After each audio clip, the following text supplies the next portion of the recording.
Bonjour à toutes et à tous, ravi de vous retrouver. On fait l'exercice habituel et on évacue immédiatement les cryptos. Toujours rien à faire là-dessus. Pas de mouvement, on se maintient au-dessus des niveaux de support ou proche de ces derniers. Et ça ne bouge pas, donc toujours comme d'hab, pas de nouvelles informations, pas de raison de parler pour rien. Par contre, il y a un autre sujet où là, il y a beaucoup de choses à dire. Et on va parler de cette séance complètement tarée des indices américains hier, qui ont quand même, alors que tout techniquement indiqué une baisse, à savoir un momentum vendeur, un support clairement identifié, des patterns de breakout en cours, et le marché arrive à se reprendre sur le support comme si de rien n'était. Les volumes ne sont pas cataclysmiques en plus, donc voilà, il faut bien être conscient qu'on est en fait dans la moyenne de ce qui s'est passé les derniers jours, donc le marché est soutenu assez violemment. Là on est sur le Nasdaq, voilà. Par contre, je voulais vous montrer donc, ce que j'ai mis hier sur TradingView, cette pattern extrêmement... Alors je l'ai mise qu'en anglais, donc je vais aller le faire en français aussi ce matin. Donc je vous la mettrai, on ne va pas en parler, mais bon voilà, je vais vous donner les essentiels et je vais développer un peu plus, je ferai une vidéo sur TradingView du coup. Voilà, le problème c'est ça, c'est que donc dans cette tendance initiée depuis, depuis les bottoms, donc premier tour des élections américaines, ce deuxième tour élection de Donald Trump et le fameux Trump Trade, donc avec toutes les réformes espérées, puis obtenues, puis complètement pricées, puis donc des entreprises qui surchauffent, du capital qui se concentre dans des fins de cycle. Donc ça annonce bien effectivement un cataclysme à venir sur des valorisations boursières, en tout cas une baisse des valorisations, et pourtant on ne voit rien de tout ça sur les indices. Pourquoi ? Eh bien parce que le pognon se concentre, c'est-à-dire qu'il ne sort pas nécessairement du marché, il rentre juste sur des valorisations dans des structures bien connues qui sont donc des bulles, c'est-à-dire que les prix montent plus vite sur les actifs en bulles et le volume est insignifiant, ce qui veut dire qu'aujourd'hui, le volume sort, mais ça ne se voit pas sur les indices, puisque les indices ne tiennent pas compte du volume. On ne pondère pas en fonction du volume. Les mouvements, c'est simplement les mouvements de prix des actifs sous-jacents. Évidemment, plus la capitalisation de l'actif est grosse, plus sa pondération dans l'indice est forte. La plupart du temps, on va dire, certains indices sont pondérés de façon différente, comme le S&P 500. Mais par exemple, le Nasdaq, on prend juste les capitalisations, on additionne et on divise par 100. Et voilà, en gros, c'est ça le principe. Donc, plus vous êtes gros en capitalisation, plus vous êtes lourd dans les indices. Et si vous combinez gros en termes de capitalisation et gros en termes de bulles et faible en termes de volume, eh bien, vous avez le cocktail explosif qui fait que derrière, tout ça va sauter parce que les hausses sont artificielles. Alors en plus, dans le cas d'Apple, on en a parlé hier déjà, je ne reviendrai pas sur le sujet des dangers du rachat d'actions sur des structures de sommet et encore pire sur des structures de surchauffe et de bulles, parce que Apple, je suis désolé, si on parle des chiffres réels, que ce soit l'action la plus chèrement valorisée au monde, ok, quand c'était le cas à l'époque de General Electric, qui fournissait un service très large et qui bénéficiait d'un avantage dans ses parts de marché. Aujourd'hui, Apple, je suis désolé, c'est le troisième fabricant de téléphone, enfin, le troisième vendeur de téléphone au monde, et c'est bientôt prêt à passer quatrième. C'est-à-dire qu'une entreprise comme Xiaomi, qui est toute petite, risque de passer devant Apple dans pas longtemps. Vous vous rendez compte du truc ? Xiaomi, c'est valorisé que dalle aujourd'hui. Alors, on paye Apple des miracles et des miracles parce que ça fait des profits, ça fait des marges. Le problème, c'est que les marges dans un marché hautement concurrentiel où vous êtes en train de perdre les parts de marché, moi j'appelle ça un très mauvais investissement. Mais bon, pour l'instant, Wall Street considère que c'est là qu'il faut stocker la valeur, c'est là qu'il faut mettre du pognon. C'est court-termiste. Ça, on ne peut pas faire plus court-termiste que ça en termes de prix, voilà, c'est-à-dire que là on imprime des prix à court terme, ça n'aura aucune valeur à long terme, mais c'est pas grave, ce qui est important c'est d'arracher les vendeurs le plus possible, c'est la thématique, c'est-à-dire qu'à défaut de pouvoir monter avec du volume, ce marché monte avec des stops et en attirant toujours plus d'imbéciles, donc des structures de prix évidemment court-termistes, dans lesquels il ne faut surtout pas prendre part, sauf si vous tradez à court terme. Je maintiens donc toujours ces avertissements. N'achetez pas ces saloperies à Wall Street, même si tout le monde vous en parle ou va commencer à vous en parler. Ça deviendra juste extrêmement dangereux à chaque dollar de plus sur les indices, et notamment les indices tech, puisque tout simplement, tout ça, ce n'est pas des supports. Voilà, tout ça, ça pourra être effacé en ligne droite. Donc la question pour moi est de savoir, est-ce que le timing est bon? Tout indique que oui, donc je ne vois pas pourquoi je passerai acheteur de ces supports. Je passe par contre vendeur des cassures de ces derniers, chose que j'ai anticipée hier, et évidemment le marché referme le piège en une journée. Bravo Wall Street, franchement, faut du culot pour arriver à faire un truc pareil, surtout quand Apple gapait sur son support. Bon, voilà, donc hier, ça gape sur le support, on se regarde le droit dans les yeux, on regarde dans le blanc des yeux de l'adversaire et on se dit ah, je sens que tu es un peu hésitant, mon petit vendeur, allez, bam, je vais te casser la gueule une nouvelle fois. Et évidemment, on va essayer de remonter grâce à tes stops. Donc, j'ai envie de dire, c'était un piège à con, hein, clairement. Le marché hier est venu chercher des niveaux techniques partout, hein, USD Yen, Euro Yen. Et on fait quoi derrière? Hop, et bien évidemment, on évapore tout ce risque très rapidement en chassant les vendeurs. Par contre, voilà, moi je note tout simplement que le volume d'hier est anémique et c'est pas bon signe. C'est-à-dire que là, si on casse des résistances, ok, bravo les acheteurs, vous avez réussi votre coup. Vous allez encore une fois monter grâce aux sorties de positions vendeuses. Et le problème, c'est que cette fois, on est quand même assez loin des résistances. Et j'ai envie de dire qu'en tant que vendeur, on a quand même une certaine liberté de mouvement qui risque de vous foutre dedans si vous êtes en train de jouer les contre-pieds acheteurs. Donc un rebond technique haussier, pourquoi pas. Est-ce que ça va aller loin? Je pense franchement pas. Est-ce qu'on va réattaquer des baisses dans les prochains jours? Je pense sérieusement que oui. Est-ce que pour autant il faut rattaquer tout de suite? Pour moi, la réponse est un peu compliquée. C'est-à-dire que ce matin, je ne m'attaquerai pas à reprendre des ventes tout de suite, sauf si on s'amuse à retourner vers les supports. Parce que là, si on y retourne aujourd'hui, après avoir essayé de faire un contre-pied hier, autant dire que c'est qu'il n'y a aucun acheteur dans ce marché. Et là, pour le coup, c'est plutôt intéressant. Et on va aller s'attaquer au stop. Donc dans ce cas-là, c'est ici qu'on réalisera les breakouts. On voit bien la ligne de tendance. Pour moi, le breakout se réalisait sur cette zone-là. Le marché, évidemment, bloque sur la target pour l'instant. Hein, c'est-à-dire, là, regardez, c'est absolument... c'est d'une clarté hallucinante. Vous prenez ça, vous vous dites, hop, voilà, on cherche la clôture la plus haute. Voilà, elle est là. On reporte le cycle au sud et Wall Street fait quoi? Bam, on s'arrête, évidemment, on fait tout pour installer un range et bloquer donc tout signal de vente. La réalité, c'est que là, si on va faire un nouveau plus bas sur le Nasdaq, c'est une tendance baissière, c'est pas un range. Voilà, donc là, évidemment, c'est pas anormal qu'on passe un peu de temps ici et qu'on ait bloqué la première fois. Ça, par contre, qu'on refasse une mèche ici, ça me semble anormal. Maintenant, en attendant, on va être clair, là, le marché... il a réussi à déborder très marginalement le plus haut d'hier, ce qui fait qu'à mon avis, on est parti pour ranger quelques jours. Je ne vois pas le Nasdaq réussir à venir chercher ce sommet. Je vois bien le Nasdaq faire un joli triangle, c'est-à-dire, en gros, voilà ce qui nous attend maintenant. Hein. Je pense sincèrement que pour ma part, c'est plutôt ça que je vais rechercher, à savoir, je vais mettre mes stops là-haut. Hein. Voilà, donc on va dire tout de suite, pour moi, le changement du scénario, c'est là. Donc pourquoi j'ai sorti tous les renforts que j'ai pris du Nasdaq ici, hier soir, proche de la clôture? Parce que tout simplement, en reprenant mes renforts, mon stop a été abaissé. Je pense aujourd'hui que les stops doivent être ici. Et par contre, toutes mes positions spéculatives là-haut, je les garde. Hein. Il n'y a aucun souci. Le reliquat vendeur que j'ai toujours sur le Nasdaq, je le conserve. Donc je reste vendeur de Nasdaq. Il n'y a aucun risque là-dessus et aucun doute. Pour moi, je n'hésite pas une seule seconde. Et j'ai absolument pas peur de vous dire ça. Je pense simplement que l'action à réaliser par rapport à ce qu'on a vu hier, c'est que là, il faut éloigner ces stops.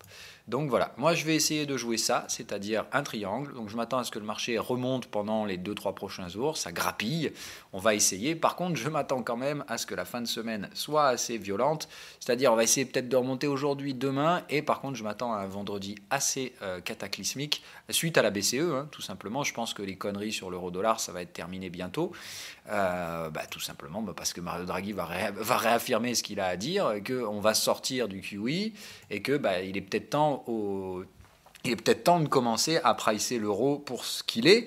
par rapport au dollar et le fait que, effectivement, nous aussi, on va commencer à durcir un peu le ton, carrément en retard, mais qu'on va commencer. Je pense tout simplement que cette fois, le timing est propice, vu les niveaux de l'euro-dollar, pour que Mario Draghi commence à annoncer des premiers rythmes sur la hausse de taux qui viendra suite à la fin du QE. Donc on va voir, hein, mais le verbe pour moi doit être clairement orienté dans ce sens-là, c'est-à-dire que là, il va falloir sérieusement durcir les politiques monétaires et donner en tout cas, il va falloir donner des informations au marché. Il va falloir arrêter le discours de sourds qui est de dire on ne sait pas, on va juste arrêter le QE et puis on verra en fonction de ceci, de cela. Il va falloir être plus ferme et dire que probablement on programmera 1 à 2 hausses de taux en 2019. Il va falloir donner un semblant de rythme. Voilà, hein. Donc là, il va falloir donner quelque chose au marché pour qu'il reprice un petit peu l'euro qui est sur des niveaux assez dangereux. Maintenant, on verra, c'est une histoire de discours et c'est une histoire d'interprétation de marché. Mais je m'attends quand même à ce que des choses bougent d'ici demain après-midi et vendredi. Donc pour l'instant, ça retrace, ça prend à contre-pied. Merci, bravo les Américains. Le dollar est trop fort, mais j'y crois pas une seule seconde. Donc le dollar fait mumuse, mais je le vois pas aller bien loin. Tout simplement parce que hier, il monte, mais le yen monte plus vite quand même. Donc faire attention à tout ça. Hein. Le dollar essaie de grappiller des stops. Donc moi, pour ma part, je reste vendeur, mais l'invalidation reste ici, c'est-à-dire pas de réduction de levier pour ma part tant qu'on n'est pas ici. Ça joue le contre-pied dollar. Pour moi, ça reste une fin de cycle dans un marché cyclique. Ça fait 2 vagues de baisse, 2 vagues de hausse. Je ne sais pas où se terminera celle-ci. On verra, elle peut aller plus haut, mais j'y crois pas franchement, parce que je vois difficilement des relais haussiers sur ces paires-là. Donc on va voir. Je reste attentiste. Et évidemment, là, si on repart à la baisse, si ce prochain cycle-là s'exprime à la baisse, ce sera prix et momentum baissier, et forcément, ça ne sera pas fantastique. Donc pour l'instant, on part sur une pattern plutôt divergente, c'est-à-dire essayer d'aller chasser du stop au-dessus du sommet, mais probablement guère plus que ça. Donc je n'invalide pas les scénarios dollar, les scénarios yen non plus, hein, d'accord. Hier, c'est bien une journée de réactivation très nette sur le yen, après une structure de consolidation, après un test du support, c'est-à-dire qu'on est dans le cadre de ce qui était escompté. Maintenant, le marché dit « oulala, attention, non, on n'y va pas comme ça trop vite hein, », parce que je l'ai dit, là, on est dans un contexte qui n'est pas favorable pour Wall Street. Hausse du gold, hausse du yen, si on s'amuse à péter des supports à Wall Street, forcément, il va y avoir très peu de soutien. Donc, on soutient les derniers supports tant bien que mal, mais il faut être conscient que s'ils cèdent, évidemment, dessous, il y aura très peu de repli. Il y aura très peu de reprises. Donc, côté S&P 500, là, il faut être complètement pragmatique. Le support hier, on vient le chercher, on ne le casse pas. Je reste persuadé que ce support cédera. Pour moi, les targets se trouvent sous ces supports et il faut chasser du stop acheteur et ils commenceront à se trouver par là. C'est-à-dire, je ne sais pas jusqu'où on pourra enfoncer. Je vois difficilement enfoncer plus bas que ça. Mais on va dire, si j'envisage un range autour de la moyenne de 100 jours, c'est effectivement dans ces zones de prix qu'on risque de trouver les supports. En tout cas, qu'il faudra arrêter les stratégies vendeuses. Voilà, donc la question est de savoir, c'était quoi hier? Est-ce qu'on a gagné un peu de temps? Est-ce que oui, non? Voilà, bon, donc moi je pense qu'on a juste gagné un peu de temps hier, c'est-à-dire qu'on s'est offert quelques jours, mais le moindre catalyseur baissier refera chuter tout ça assez facilement. D'autres questions, est-ce que si les indices remontent, les Américains vont remonter? Eh bien, comme toujours, moi j'ai tendance à penser que toutes ces corrélations sont mortes et non avenues, à savoir, donc il y a une pattern de décorrélation, donc de distorsion de marché assez évidente en très nette faveur des indices américains, notamment grâce à l'afflux de capitaux sur les gros actifs, sur les gros invincibles, hein, les Apple, les Amazon, et trucs comme ça. Le marché a prouvé que les invincibles n'existaient jamais, hein, ça c'est clair. C'est souvent de belles licornes boursières, mais le problème c'est que quand on s'attaque à ces licornes, il faut le faire avec une méthode. Et donc hier, il n'y avait, et on va en parler juste après, aucune possibilité de maintenir des renforts sur Apple. J'étais obligé de prendre une perte hier. C'était une petite perte, hein, franchement, 1% de capital, ça arrive assez souvent quand on spécule. Bon, voilà, c'est pas franchement, c'est pas la fin du monde. Ça m'empêchera absolument pas de recommencer si on retourne voir ces supports.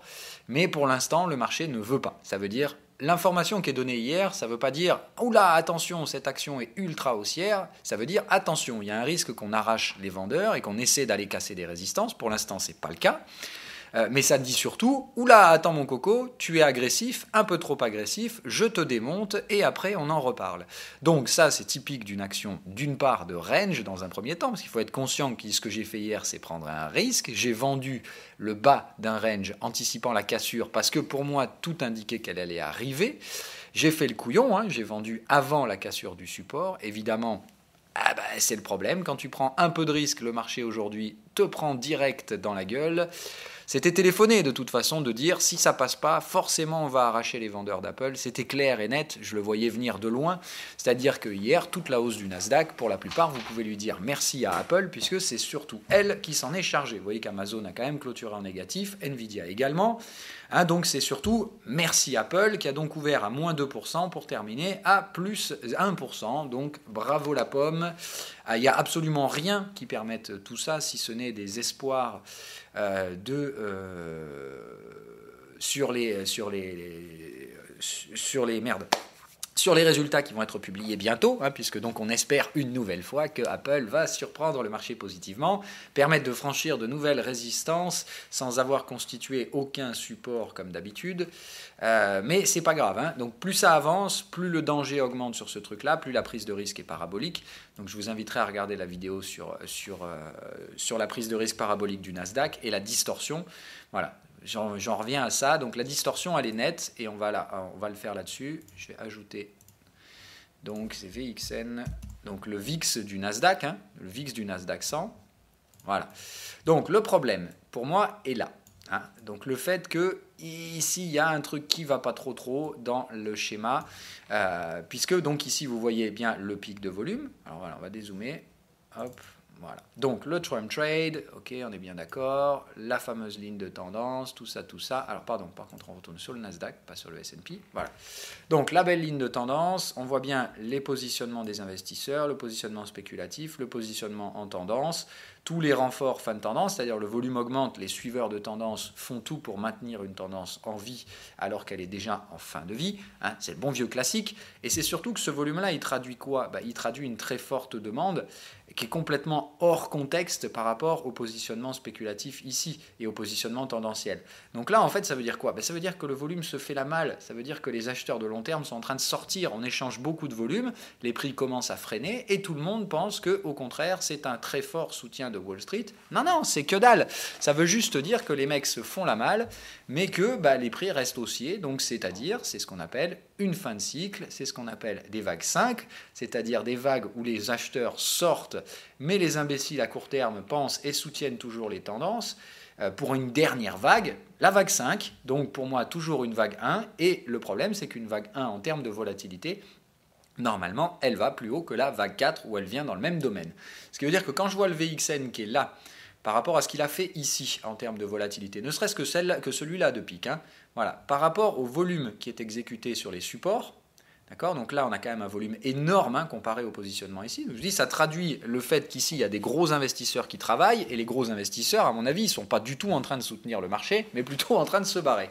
Donc il faut faire très attention, quand les gros se barrent, il ne reste que les petits et puis quand les petits ont fini de bosser, en fait il n'y a plus personne qui achète. Hein. Donc on polarise ce marché et effectivement le problème c'est que quand tout le monde va vouloir se barrer, plus personne ne sera là pour soutenir les supports et on va avoir probablement une crise de liquidité assez violente puisqu'on est sur des niveaux de liquidité qu'on n'a jamais connus par le passé. Donc, comme on est dans un cas qui risque de faire jurisprudence, moi perso, je préfère pas prendre de risque, mais ce que fait Wall Street, c'est de dire écoute mon coco, tu veux pas prendre de risque, moi je vais le faire, et aucun souci, c'est bien le mode c'est la méthode américaine, hein.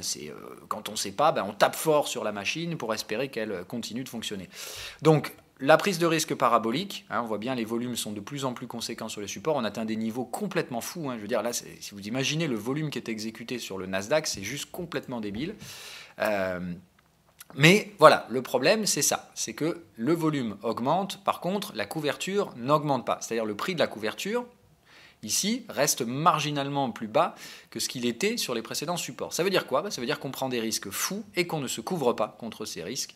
Ça veut dire qu'il y a une prise, il y a une euphorie complètement folle, très dangereuse, c'est-à-dire que là, pour moi, il y a le lit d'une vraie bulle, mais encore pire que ça, hein, c'est-à-dire de s'imaginer que le Nasdaq 100, là, si ça se trouve, il fait que le retour de volatilité avant le début de la phase verticale. Et derrière, on peut s'imaginer un Nasdaq à 10 000, 11 000, je ne sais pas, hein, là, c'est encore une fois l'imagination limite les cours.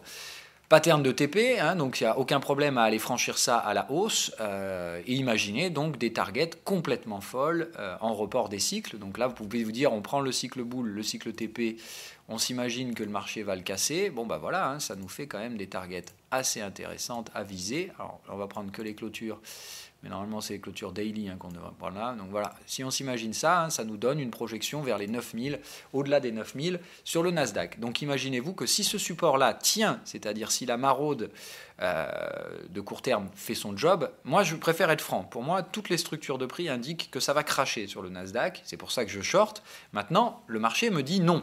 Alors quand le marché te dit non, c'est problématique parce que ça pose une autre question, un autre problème qui est de dire est-ce que c'est moi qui ai tort ou est-ce que c'est le marché qui fait n'importe quoi? Moi je pense que ça peut être les deux. Donc si j'ai tort, il est hors de question que je perde beaucoup sur ces scénarios-là, d'où la raison des prises de risque assez limitées et des scénarios spéculatifs pour l'instant. Et dès que je vois que le marché me dit non, hein, je réduis tout de suite les leviers. Hein. Je ne suis pas du tout du genre à lutter contre le marché malgré ce que certains pourraient croire. Donc, hier, ce que j'ai fait, c'est évidemment ça, c'est-à-dire comme le marché me dit oula, non, attention, et bien forcément, moi je fais la même chose, je fais oula, attention. Mais je reste vendeur, évidemment, et je pense que ces trendlines sauteront. Parce que je pense que normalement, vu la structure de volatilité, ça, c'est une vague 4. Il n'y a pas de souci, on démonte les supports, et la volatilité derrière ne refait pas de nouveaux creux. Ce qui traduit que ça, c'est une vague 5. Il n'y a aucun souci, ça, c'est une vague 5. Je pense qu'on est dans un cycle de hausse de volatilité qui va normalement nous mener proche des niveaux ici. C'est-à-dire, on vient là et hop, et ici par contre on s'arrête. Ce qui fait que Nasdaq, pour moi, ça fait hop, on panique et on s'arrête probablement proche de ces supports-là. Mais ça fait quand même une grosse chute, ça fait qu'on devrait rajouter 10 à 12% sur le Nasdaq. Étant donné les baisses de valorisation de la plupart des actifs, pour moi, ça veut dire une chose, Amazon et Apple tombent. Il n'y a pas d'autre choix. Pour faire moins 15 sur le Nasdaq, il n'y a que ça. Les autres se sont déjà bien fait démonter, elles ont un potentiel de baisse assez limité. Donc, voilà, c'est pourquoi j'essaie de taper Apple durant les derniers jours. Maintenant, attention, normalement, cette phase-là, la volatilité ne retombe pas. D'accord? Donc là, on va aller faire un tour immédiatement maintenant sur VXN tout seul. D'accord? Hop, voilà. Donc hier soir, même chose. Pourquoi hier soir, rien n'est technique dans ce marché? Alors, on va se mettre en 15 minutes. Voilà, hop. Hier, en 15 minutes, ici, clairement, double signal d'achat sur la volate. C'était très propre, c'est-à-dire qu'ici, dans un marché technique, le marché devait retrouver du risque et effectivement essayer de vendre Apple qui était sous résistance. Et le marché fait quoi? Eh ben non, je t'encule, je ferme les gaps. Et donc, en fait, ça, c'est un mouvement complètement fou pour ma part, puisque ici, en fait, il y a une distorsion, c'est-à-dire qu'un marché technique et sans catalyseur a décidé de faire l'opposé des patterns techniques, qui sont, encore une fois, je vous le rappelle, des patterns. Ça veut dire que statistiquement, le marché a plus de chances ici de retrouver un soutien sur la volatilité que de casser le support. Et évidemment, le marché fait quoi? L'inverse. Donc, on est dans un marché qui préfère casser la technique, c'est-à-dire qu'ici, il y a une pattern qui se met en place, qui n'est donc pas technique.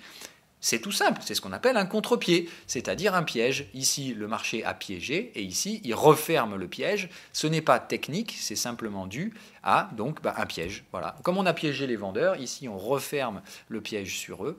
Moi, j'étais confiant hier dans mes stratégies jusqu'à ce moment-là. C'est à ce moment-là que j'ai commencé à dégager les positions parce que tout simplement, on n'est plus dans une pattern technique. On est donc dans un marché qui se repositionne par opposition avec ceux qui ont spéculé. C'est-à-dire qu'il n'y a pas nécessairement une volonté acheteuse, mais il y a une volonté de défoncer les vendeurs. Et donc, on va défoncer du vendeur. Face à ça, il faut pouvoir reculer les stops. Moi, c'était un trade en breakout. Je ne peux pas reculer les stops d'un trade en breakout. Je suis obligé de le sortir en perte d'1%, mais c'est le jeu. Voilà. Quand on joue comme ça, voilà, si ça passait, en attendant, je prenais 10% le soir même. Donc, ça n'est pas passé sur ce coup-là. Ça passera peut-être sur le prochain. En attendant, pour moi, les trades sur Apple sont nuls et non avenus jusqu'à nouvel ordre. Tout simplement parce que le marché veut fausser le timing, veut gagner du temps. Mais je pense que pour ma part, la structure de volatilité reste à l'achat. C'est-à-dire que je pense qu'on ne cassera pas ce support ou alors très marginalement simplement, pour tout simplement essayer de faire un truc comme ça. Mais je pense qu'il nous reste une vague de hausse à faire sur la volat. Donc dans le meilleur des cas, voilà ce que je pense que Wall Street peut faire, c'est-à-dire essayer de on vient là, on essaie de chasser un bon coup, et derrière par contre ils vont s'en reprendre une, et elle va pas être sympa, puisque je pense que la prochaine nous tirera vers des niveaux de volatilité proches de 40 ou 50 sur la volatilité du Nasdaq. J'aime autant vous dire qu'ici, on atteint des séances à -5 sans aucun problème. Surtout dans le contexte de liquidité actuelle. Et évidemment, à ce moment-là, si Apple commence à casser des supports, je ne vous raconte pas le carnage. Donc il faut faire attention à ça. Voilà. Donc hier, moi j'ai aucun regret, j'ai fait mon job. Le seul truc, c'est que donc effectivement la pattern de prise de profit sur la volate semble prendre un peu plus de temps que prévu. C'est toujours pareil en fait. Wall Street n'anticipera jamais ce qui est négatif. Ça leur tombera sur la gueule et ils vont devoir payer ça, mais à un prix. Voilà. Pour moi, la pattern est simple. Apple, ça fait tout pour sauvegarder les gains. Le jour où ça va les lâcher, ça va être un cataclysme. On va détruire des milliards et des milliards de valorisation en quelques heures. C'est clair et net. Mais le truc, c'est que ça, on ne veut pas l'anticiper. Il ne faut surtout pas l'anticiper. Le jour où ça nous tombera sur la gueule, ça tombera, c'est comme ça. Mais en attendant, il est hors de question d'accepter la prise de risque, c'est-à-dire que dès que tu sors un petit peu, dès que tu prends un peu de risque, allez bam, on te dégage et on espère monter un peu grâce à tes erreurs. Donc, normalement, quand il y a un TP, le marché fait quoi? Il teste tout de suite à aller au travers, vous avez bien compris. Le marché acheteur, le marché indiciel, dès qu'il y a un TP, le marché fait quoi le lendemain? Il va tout de suite essayer de péter le TP pour essayer d'aller toujours plus haut. Évidemment, par contre, là, c'est pas le cas. Sur la volatilité, non, surtout pas. Il faut absolument pas qu'on s'amuse à tester les sommets de volatilité. Donc, on prendra plus de temps pour consolider. Les structures de breakout sont là, elles sont validées et elles sont propres, et je pense qu'elles ne sont pas terminées. Donc, moi, je vais attendre maintenant la reprise d'un nouveau cycle bullish, puisque donc les vendeurs continuent de se faire massacrer à chaque fois que la volatilité remonte un peu. Donc, je m'attends à un range de volatilité pendant encore quelques petits jours. Mais franchement, dès qu'on sera sur des bottoms de volat, c'est-à-dire dès qu'on va revenir chercher ces zones-là, proches de ces zones support, je pense que sans grande peine, on va pouvoir démonter de l'acheteur derrière. Et évidemment, je pense qu'il y a beaucoup plus de gains à faire à la vente qu'à l'achat. Donc, je ne prendrai pas les achats indiciels, je ne prendrai que les ventes. Maintenant, je les laisse faire mumuse jusqu'à nouvel ordre. Allez, on va parler donc du FX parce que ça me paraît le plus intéressant. Donc ce que je viens de vous dire, en fait, si je translate ça en scénario de trading, ça veut dire quoi? Ça veut dire que d'une part, les prix sont toujours orientés à la baisse. Donc là, si on retourne chercher le support, c'est juste game over. Et là, ça va y aller violent. C'est-à-dire que ce n'est pas un signal d'achat pour l'instant. C'est juste, oula, attends, je te défonce ta gueule d'abord. Et après, on voit. Si ça retombe, ça va être moche. Ça va être très, très, très, très moche. Bon, normalement, ici, tous les retracements vont être achetés par les vendeurs qui vont se faire sortir, tout simplement, qui vont profiter des retracements pour alléger, et entre guillemets, on va donc installer un range. Donc, j'ai plutôt tendance à dire que cette première phase de baisse, plutôt, probablement, pas mal de chances qu'elle soit terminée. Donc, on va essayer de ranger et essayer de voir jusqu'où on remonte. Moi, franchement, c'est dans cette zone-là que je redégommerai sans hésitation. Le schéma, pour moi, est très clair et il est compatible avec ça. A, B, C, ça fait 1, d'accord? Donc, ça fait A. A, B, C, ça fait B. Ah, et du coup, A, B, C, ça fait C. A, B, C, ça fera E. Je m'attends pour l'instant, la structure que je vois est une structure donc de consolidation en triangle. C'est-à-dire que moi j'ai fait mon job, en tentant le breakout ici, j'ai très bien fait mon travail et je ne regrette absolument pas. Si c'était à refaire, je le referai. Le problème c'est qu'évidemment ici le marché m'a juste bien piégé pour constituer donc un triangle, c'est-à-dire qu'on vient chercher très très proche. Ici franchement il manquait rien du tout avant de déclencher ça. Ça avait largement passé assez de temps pour consolider. Voilà. Le problème c'est que le triangle, c'est une des consolidations les plus longues et les plus hasardeuses à trader. Et évidemment ça n'arrive pas souvent, le triangle. En vague 2, c'est même assez rare. Mais voilà, je reste persuadé, ça pour moi c'est une impulsion baissière, ce qui veut donc dire qu'ici, on est simplement probablement en train de consolider et moi je reste vendeur face à ça. Maintenant, les prochaines ventes pour moi ne se feront que dans le cadre d'un triangle, c'est-à-dire ici et avec un stop au-dessus du point A. Et si ça remonte au-delà de ça, ça ne m'intéressera pas. Donc ici et sous condition de signaux. C'est-à-dire que je ne m'amuserai pas à abaisser mon stop là tant que je n'aurai pas eu de signaux confirmés ici. Voilà. Parce que, attention, je vous rappelle que dans une consolidation, ceux qui s'amusent à les anticiper, en général, se font bien démonter la gueule. Parce qu'il y a également la possibilité du fameux running flat, enfin du flat, c'est-à-dire A, B, C, 1, 2, 3, 4, 5, on revient chercher le point A, et hop, voilà. Mais on peut glisser très légèrement au-dessus du point A, donc si vous vous amusez à foutre des stops là, ça ne le fait pas. Voilà. Donc il faudra faire attention, il faudra vraiment un signal ici pour gérer son risque. Et il ne faudra pas mettre le stop à peine au-dessus du point A, je pense qu'il faudra juste le mettre là. Donc des renforts qui devront être assez faibles, mais je pense que le marché ici pourra difficilement aller plus loin. Donc voilà, soit un ABC flat, et derrière on enfonce allègrement les indices américains. D'accord, mais dans ce cas-là, ici, il faudra attendre un décompte en 5 vagues pour chercher le point C. Si on s'arrête en 2 vagues A, B, C ici et qu'on a des signaux vendeurs, je pense que des petits positionnements vendeurs, petits, encore une fois, puisque dans le triangle, ce n'est pas le point qu'il faudra vendre. C'est juste qu'ici, pour moi, je vais me rembourser. Je vais essayer de récupérer ce que le marché m'a piqué sur Apple. Je vais essayer de récupérer un petit pourcent ici à la baisse. Et évidemment, c'est sur le point E que je mettrai un bon gros levier vendeur, mais pour l'instant patient. Alors par contre, si on valide le triangle, c'est position spéculative, mais direct levier 1, et dès qu'on casse le triangle, je passe levier 2 ou 3, et évidemment derrière, si on s'enfile 10% de baisse, j'aurais peut-être pris 4% de baisse, j'aurais peut-être pris une petite perte sur Apple. J'aime autant vous dire que non seulement je serai en train de vendre Apple, je serai en train de vendre la Nasdaq. Si ça tombe réellement, je peux vous assurer que ce que je vais récupérer derrière, c'est pas 2%. Voilà. Mais c'est bien le principe, toujours pareil, la spéculation. Moi, il faut que le scénario valide. Quand il valide, je prendrai un max de fric. En attendant, les pertes spéculatives, c'est le jeu. Tout ce qui m'importe, c'est de ne pas me rater trop de fois avant de choper le bon timing. Mais encore une fois, le rôle du spéculateur, c'est pas d'attendre le bon timing, c'est de l'anticiper pour que quand ça déclenche, on puisse mettre du levier. Et du levier sans avoir pris plus de risques. Parce qu'évidemment, celui qui attend juste le breakout et qui met un full levier, lui, il est dans la merde, parce que lui, son stop, si le marché remonte, est très très cher à payer, alors que moi, il sera quasiment gratuit à ce stade-là. Voilà. C'est toujours la même différence, je vous le rappelle. Je ne suis pas plus malin que les autres, je prends juste beaucoup plus de risques en amont pour pouvoir, derrière, ne pas prendre de risques sur les trades en breakout et pouvoir mettre du levier sécurisé, du levier safe. La spéculation, je vous le rappelle, c'est vraiment pas jouer au plus malin et jouer à dire « Ah, je suis plus intelligent que les autres parce que j'avais trouvé le sommet avant eux. » C'est vraiment pas ça. Moi, je m'en fous de ces batailles de quéquettes. Tout ce qui compte, c'est quand un scénario paye, je veux qu'il paye un max sans prendre de risques. Allez, donc le Nasdaq, ça travaille ces zones-là. Je ne sais pas jusqu'où on ira. Je m'en fous, en fait, comme de l'an 40. Tout ce qui m'importe maintenant, c'est de voir comment on va réagir quand on arrivera à casser cette résistance-là, c'est-à-dire 7233, dès qu'on arrivera proche des 76,4, puisque c'est pour moi par là que ça risque de se faire démonter. On retrouvera les moyennes baissières 200 à 200 sur du 2 heures. Des écarts type 50 périodes, enfin bref, ici on aura tout le cocktail habituel pour un reverse, donc j'attendrai de voir les signaux dans cette zone-là. Donc en gros, ici c'est 2 alertes maintenant, pour moi c'est Nasdaq, je ne trade plus tant qu'on n'est pas là-haut, d'ailleurs j'en avais déjà une, merci TradingView pour tes bugs. Donc première alerte ici, faut passer cette résistance. Tant qu'on ne la passe pas, je ne vois pas d'intérêt à rechercher de nouveau des signaux de vente, puisqu'on pourrait donc avoir ici, à l'échec de ce breakout, ça traduit un range. Voilà, donc la médiane du range est là, donc ça traduit franchement un triangle, puisqu'on n'arrive pas à casser aucune des bornes. La résistance était là, on ne l'a pas cassée. Je rappelle que le marché institue toujours des cycles bear. Ici, on tente le break, ça ne passe pas, donc ça veut juste dire un range. Voilà. Et pour moi, ce range semble prendre la forme d'un triangle. Donc beaucoup de patience à attendre à Wall Street, ça veut dire que c'est pas pour tout de suite qu'on va reprendre les baisses, on va juste étendre les structures de consolidation, mais je doute que ces dernières arrivent à aller bien loin.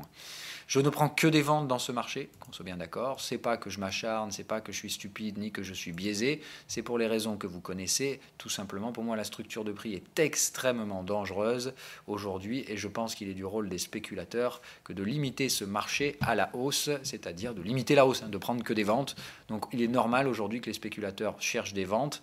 Maintenant, il faut qu'on trouve le timing, et ça, c'est une autre histoire. Le risque, c'est de devoir s'y reprendre à plusieurs fois, et ça ne me surprendra absolument pas. Donc Apple, petit point Apple, puisque quand même il faut revenir là-dessus. Hier c'était absolument magique, hein. Donc voilà, quand vous avez un truc pareil, moi je suis navré, hein, mais bon voilà, on a passé suffisamment de temps dans le range, hein, on y avait passé un bon gros temps. Regardez le temps qu'on a passé à consolider avant cette vague-là, c'est-à-dire que dalle, on avait passé 2 jours, là ça faisait déjà une semaine qu'on rangeait. On prenait un gap baissier dans des cycles bears. Il y avait tout ce qu'il fallait. On ouvrait sur le support. On commence à basculer sous le support. Et je me dis, ouais, putain, c'est bon, cette fois, on y va. Et forcément, moi, je me positionne vendeur là-dedans. On va même passer en intraday. Je pense que c'est là que vous allez voir la magie du cycle intraday. Voilà. Comment on s'est fait baiser la gueule en tant que vendeur, alors que tout indiquait que c'était pour nous. Hein, voilà. Donc ça vient ici, hop, bam, super, TP. Normalement, qu'est-ce qui se passe dans un TP? Non validé, hein, il n'y avait aucune confirmation sur les momentum. Donc en gros, quand il y a un TP comme ça, le marché en général, bam, vous démonte la gueule bien allègrement derrière. Donc moi, à quel moment est-ce que je suis repassé vendeur? Évidemment, juste après le TP. Donc par là, c'est là où j'ai pris mes ventes, 216 ou 217, je ne sais plus ce que j'ai vendu, mais je crois que c'était par là. Et forcément, le marché ici se dit ah non mais non attends, j'y vais pas, toujours sans confirmation, hein, c'est-à-dire qu'ici c'était rien, ça pouvait n'être qu'un petit pullback avant d'attaquer sérieusement. On revient ici, boum, un cycle bear, je me dis ouais bon c'est bon, il n'y a pas de souci, tout va bien, mais je renforce pas, hein, attention à ce stade-là, moi j'avais pris ma position, j'attendais tout simplement que le marché se redirige vers le support pour aller défoncer et faire un -5, -6 dans la foulée. Et là, il se passe quoi?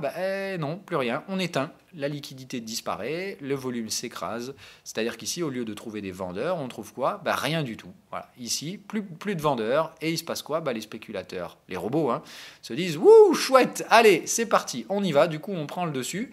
Voilà comment, en fait, un marché vendeur est passé en contre-pied. C'est-à-dire que là, il n'y a pas de signal acheteur, il n'y a rien du tout. Regardez, pire que ça, hein, on essaie d'installer une tendance. Ici, il y a le TP, c'est-à-dire que normalement, les mecs qui ont joué le contre-pied devraient dire « Bon, allez, on sécurise les gains ». Ils sécurisent que dalle. Et ici, boum, les robots s'attaquent. Et alors là, terminé, le piège se referme. C'est-à-dire qu'à ce stade-là, on devrait consolider et tenir la clôture ici sans avoir refermé le gap. Et le marché fait quoi? Bam! Allez, j'achète et je te ramasse la gueule. Et en gros, je te tire tout ça au maxi. Les structures exit, on s'en bat les couilles. Momentum, arrachage de vendeurs. Donc vous avez bien compris le principe. Quand vous avez le marché qui part comme ça, c'est game over. Moi, franchement, ici, je me suis arrêté. Hein, c'est là que c'est tout sorti, 221, je crois. Voilà, moi, je me suis fait la malle par là, parce que quand on a refermé le gap, je me suis dit, ok, c'est bon, là, cette fois, c'est terminé. Ils vont nous arracher tous les prix au maximum. Ça n'est pas une action de prix, d'accord? C'est un revers complet, c'est-à-dire que rien n'indiquait un soutien acheteur, mais en fait, on est monté par faiblesse vendeuse. C'est-à-dire qu'à défaut de trouver les vendeurs et à défaut de défendre les bastions vendeurs, les acheteurs se sont activés là-dedans, les robots ont vu l'opportunité de chasser du stop, ils se sont enclenchés et derrière, ils assèchent complètement le marché. C'est-à-dire qu'en fait, ici, toute demande vendeuse est achetée par les robots et derrière, on s'occupe d'activer et de ramasser tous les stops. Ça, c'est un marché qui chasse du stop, hein. Voilà, qu'on soit bien d'accord. Ce n'est pas des acheteurs ici, c'est juste « Ah, chouette, il n'y a plus de vendeurs, allez, on arrache tout le monde et on va chasser les stops. » Donc, Apple, il faut être conscient qu'on va aller casser cette résistance parce qu'il reste des stops au-dessus. Donc forcément, il faut vous attendre à ce qu'Apple ça aille un peu plus haut. Maintenant, est-ce que ça va aller beaucoup plus loin? Pour moi, c'est non. On est toujours dans un range. Ça veut juste dire, ah les petits malins, vous avez essayé de casser le bas du range, ça marche pas. On va juste vous péter les stops. Comme il y a eu tentative de cassure baissière, on va tenter de casser à la hausse. Hein, voyez bien le report du cycle vendeur un peu plus haut, ce qui me laisse à penser qu'on va essayer d'aller dire bonjour à ces petites résistances. La zone de breakout, elle est là. Hein, on va être clair, c'est là qu'il y a le moins de volume. On va bien dézoomer. Voilà, elle est là. Donc ici, 224,35, c'est une zone à breaker. Donc, on va probablement aller chasser les stops au-dessus. On a tenté le breakout baissier, il a échoué, donc ça marche pas. Par contre, ici, moi, 225, je revends. Hein, qu'on soit bien d'accord, je ne vais pas hésiter une seule seconde à faire un truc pareil. Avec un stop sous la prochaine zone de breakout, c'est-à-dire 227, 228. Donc moi, prochaine vente Apple, c'est 225 avec un stop à 228. Donc ça fait un stop de 3 dollars. De 3 dollars. Donc je pense sans problème reprendre un bon paquet d'actions, probablement un 250. Donc encore plus d'actions qu'hier. Hier, le short portait sur 200 unités. Je pense en prendre 250 aujourd'hui, puisque là, le risque n'est plus que de 3 dollars. Maintenant, après, si on refranchit les 228, c'est juste terminé. J'aurais perdu probablement 2 fois 1% de capital. Donc 1% hier, 1% ici. Et après, là, j'arrêterai, c'est-à-dire que le marché pourra se projeter gentiment vers des sommets historiques. Mais je pense sincèrement aujourd'hui que vers la zone des 225, sous condition de signal vendeur, c'est-à-dire, vous voyez bien, il y a la target ici. Hein.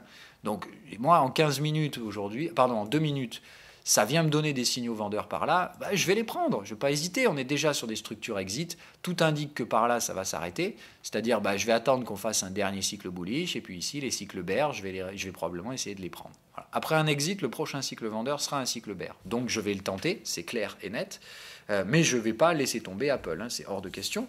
C'est juste, hier, franchement, je salue la performance parce que c'est beau. Voilà, ça veut dire que y avait probablement trop de petits spéculateurs vendeurs sur le support.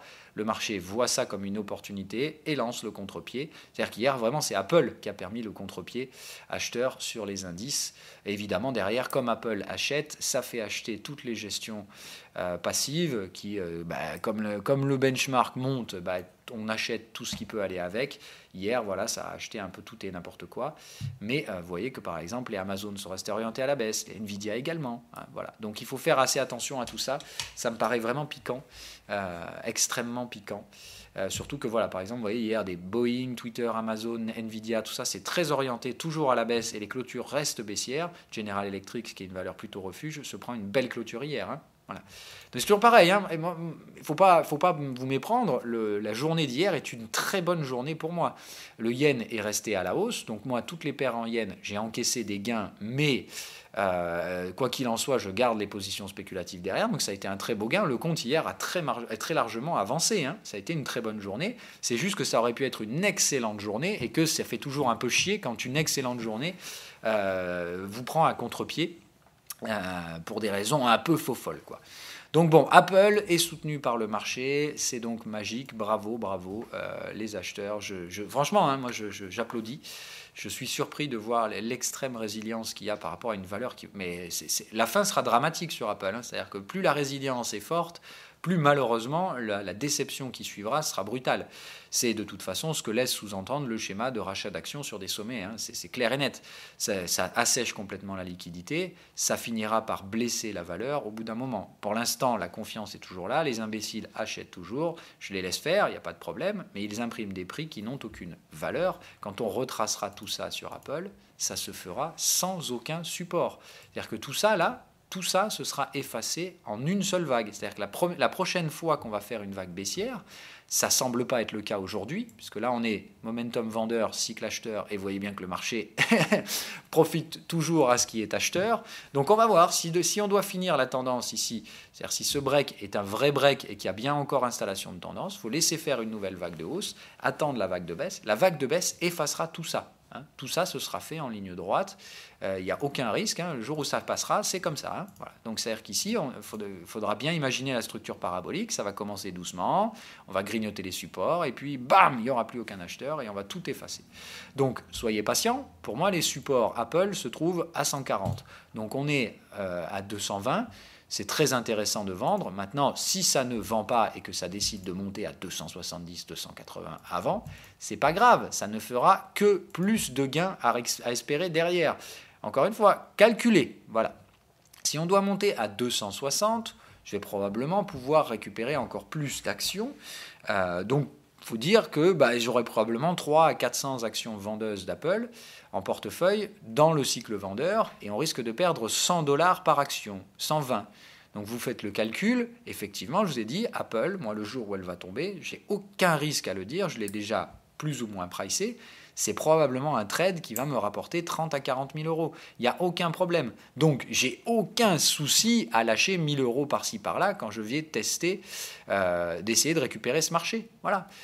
Aucun problème. Voilà. La perte d'hier, c'est ça. 1 000 euros, quasiment tout rond. Donc, c'est pas très grave. Voilà. Quand l'espérance de gain derrière est énorme, je trade ma pattern, simplement. Comme je suis là pour anticiper les timings et que là, le marché m'a un peu pris à contre-pied, je salue et ça ne m'empêchera pas de recommencer dans quelques jours. Donc un peu de patience sur Apple. Une fois les stops chassés, je tenterai une nouvelle position spéculative, mais ce sera la dernière. Si celle-là échoue également, je préférerais laisser ce marché tranquille pour un petit moment, dans le risque tout simplement que la prise de risque parabolique continue vers des sommets toujours plus foufous.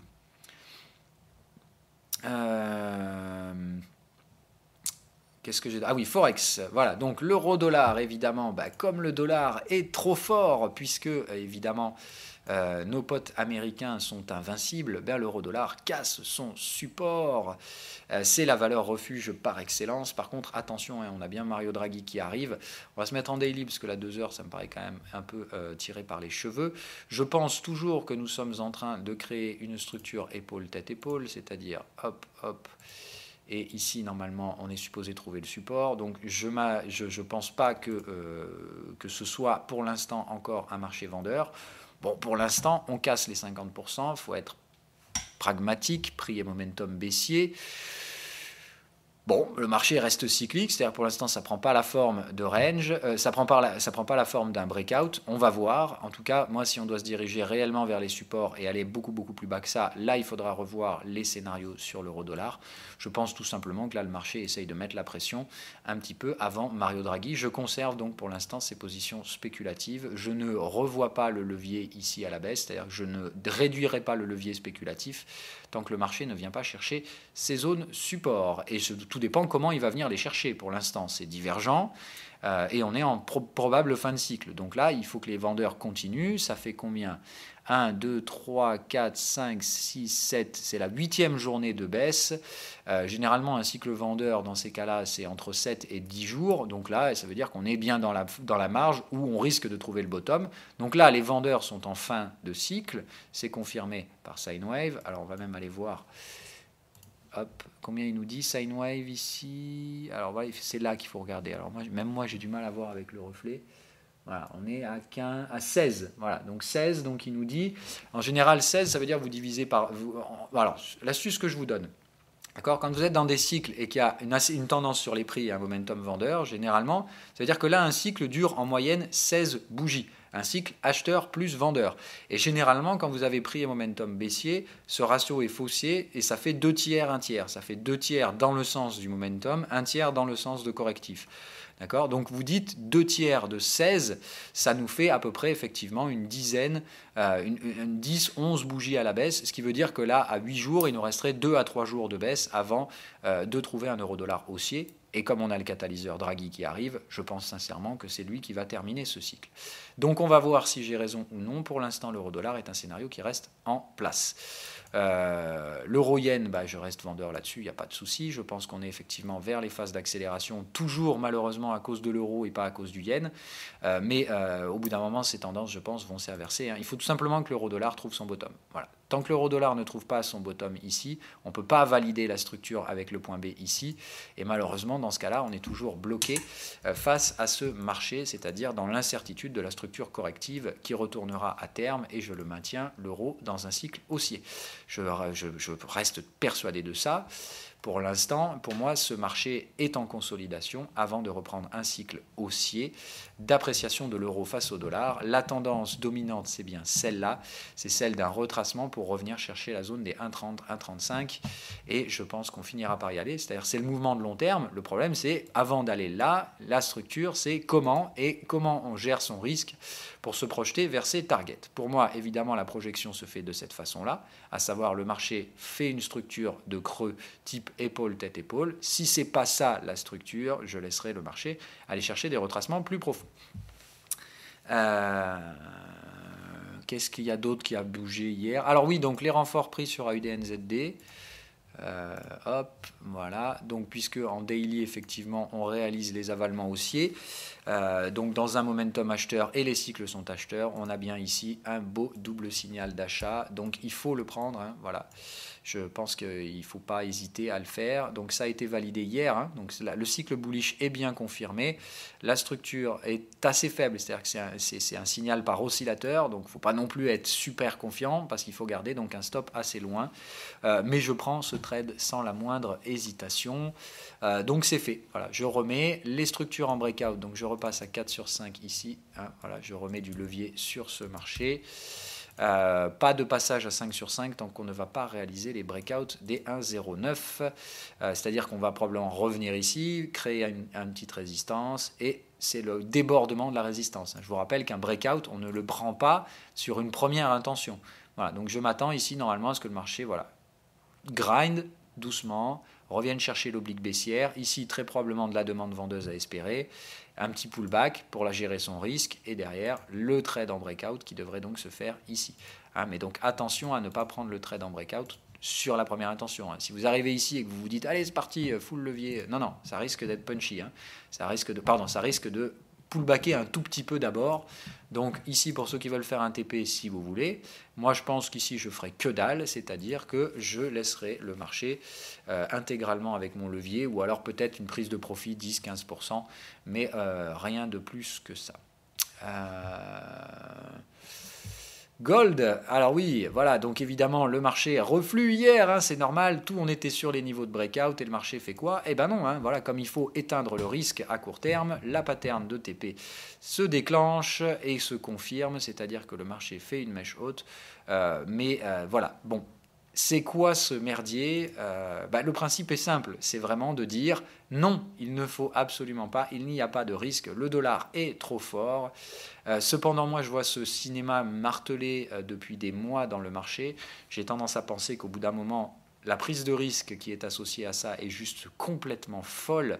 Donc il faut faire attention, mais évidemment, et je maintiens, d'accord, le scénario sur le gold est très piégeux, dans le sens où si c'est juste ABC, c'est-à-dire je vous pète la gueule comme ça, je vous consolide pendant longtemps, je vous fais rentrer comme des imbéciles sur le gold pour mieux vous péter la tronche derrière, c'est totalement possible.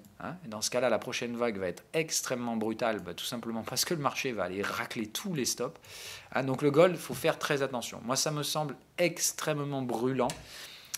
Tout dépend de Wall Street. Voilà. Je ne vais pas y aller par quatre chemins. Le marché aujourd'hui, il est complètement biaisé par Wall Street, qui fait tout pour brouiller les pistes, fausser les timings, emmerder tout le monde, gagner du temps. Tout simplement parce que le temps, c'est de la baisse de volatilité et que c'est le scénario qui a fonctionné toute l'année dernière, à savoir, dès que le risque arrive, on pète la tronche des vendeurs et derrière, on essaie de grappiller en montant un peu plus haut grâce à ça.